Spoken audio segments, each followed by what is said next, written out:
కాదు. ఏ దిక్కున్నావో వానదేముడా నువ్వు మా దిక్కు రావయ్యా వానదేముడా, ఉత్తరాన ఉర్రుర్రు దక్షిణాన జల్లు జల్లు, ఏ దిక్కు నువ్వు మా పంటలు కోసేదాకా వానదేవుడా, నువ్వు ఎక్కడైనా దాచుకోవే వానదేవుడా అని ఇటువంటి సాహిత్యం అంతా ముసిరతన గారు రాసినవి కూడా ఉన్నాయి. ఇట్లా ఒక్కరు కాదు, ఇంకా ఈ తెలంగాణ కాకుండా తెలంగాణ ప్రాంతంలో ఈ మాండలికంలో రాసినటువంటి వాళ్ళు కూడా చాలా ఉన్నారు పేద కులాలకు సంబంధించి. వాటి ఎవరికి వాళ్ళ చరిత్రలు ఎక్కడ బయట కనబడతలేవు. అందుకే ఇది వచ్చినప్పుడు ఏంటంటే ఇది ఒక అబద్ధమైన చరిత్ర. అట్లీస్ట్ ఇలా మాకు తెలుసు కాబట్టి మేము మాట్లాడుతున్నాం.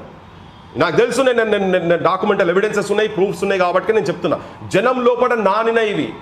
ఈవెన్ చెన్నారెడ్డి మీటింగ్లో మాట్లాడాలంటే నీలం సంజీవరెడ్డి పాట పాడిన తర్వాతనే ఉపన్యాసం ఇవ్వాల్సిన పరిస్థితి ఉండే. అప్పుడు ఉస్మానియా చదువుకునేది ముసలిరత్న గారు. వారి చరిత్ర ఎక్కడ కనబడతలేదు, వారి చరిత్ర గురించి ఎవరు మాట్లాడతలేరు.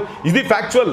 ఈవెన్ 69లో కూడా మాదన్న మాకి రాజన్న దేవుడా అంతకన్నా మేము అడిగేదే లేదు రా, రక్షణల మూమెంట్ తెలంగాణ రక్షణలు తేల్చుకుందామురా అని చెప్పని ఈ సాహిత్యం కూడా ఎక్కడ లేదు. ఎందుకంటే ఇదంతా కావాలని బొందబెట్టింది.